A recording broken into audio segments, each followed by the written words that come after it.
The divorce papers were still lying on my kitchen table when my entire world shifted in a way I never could have imagined. 3 days after the judge finalized everything, I stood alone in my small house in Charleston, South Carolina, staring at the silence that had replaced 10 years of marriage.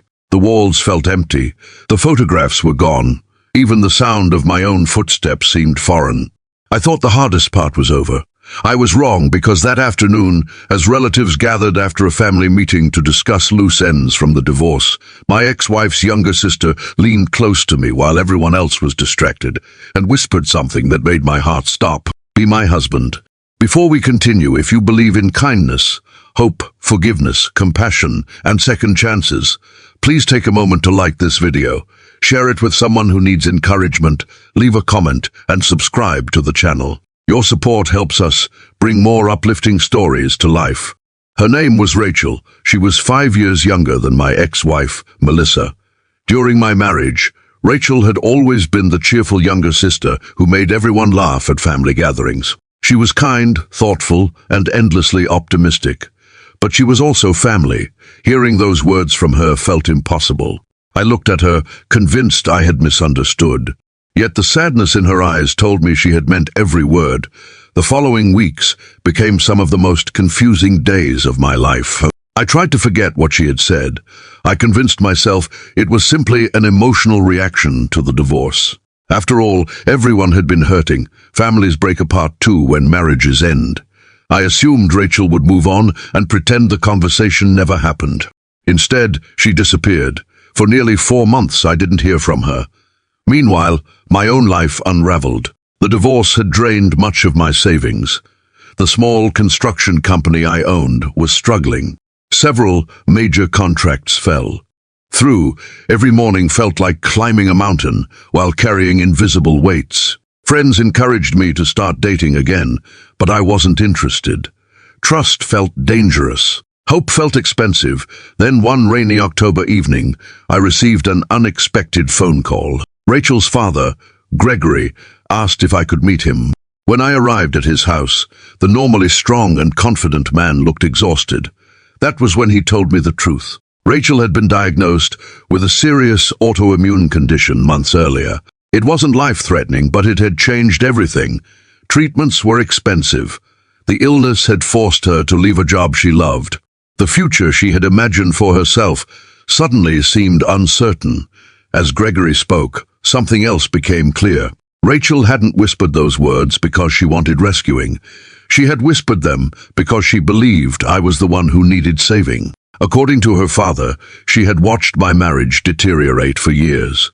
She had seen me trying to keep everyone happy while slowly losing myself. She had witnessed my kindness being mistaken for weakness and my sacrifices going unnoticed. For years, she had quietly admired my character, not my money, not my success, not my appearance. My character. That realization shook me more than the divorce ever had. A few days later, Rachel finally agreed to meet me. We sat on a bench overlooking Charleston Harbor as the sun disappeared beyond the water.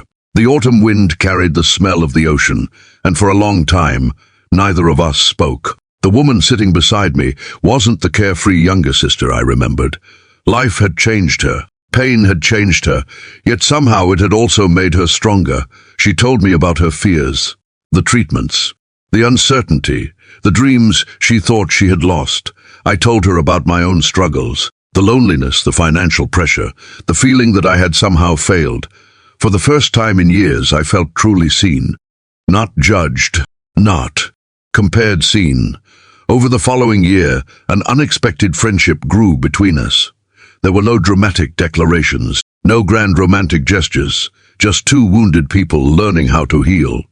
When her treatments left her exhausted, I drove her to appointments. When my business faced difficult months, she spent evenings helping me organize paperwork and encouraging me not to quit. Slowly, the darkness that had settled over both our lives began to lift. One spring morning, almost 2 years after my divorce, I opened the door to my office and found Rachel standing there, holding a small box. Inside was a watch, nothing expensive, nothing flashy, but engraved on the back were words that brought tears to my eyes. Thank you for teaching me that broken things can still have beautiful futures. In that moment, I understood something profound. Love isn't always fireworks.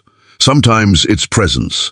Sometimes it's patience. Sometimes it's choosing to stay when leaving would be easier. That summer, surrounded by close friends and family, I asked Rachel to marry me.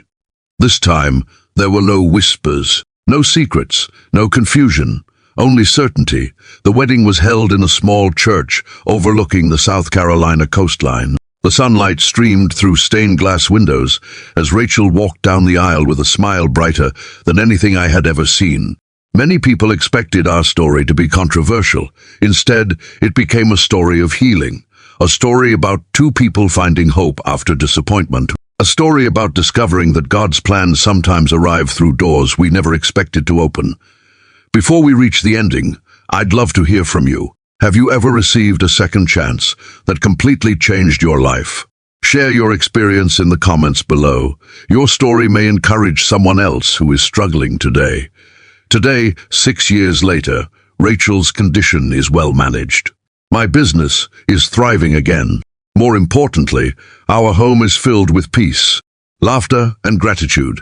Sometimes we sit together on our porch in the evenings and watch the sunset paint the sky over Charleston Harbor. And every now and then I remember the darkest season of my life, the season when I believed everything was ending. What I didn't realize then was that some endings are simply the beginning of something better.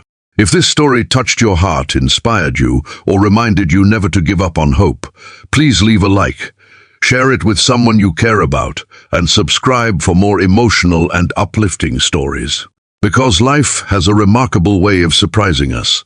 Sometimes, when the chapter we treasured comes to an end, God quietly begins writing a new one, more beautiful than we ever imagined.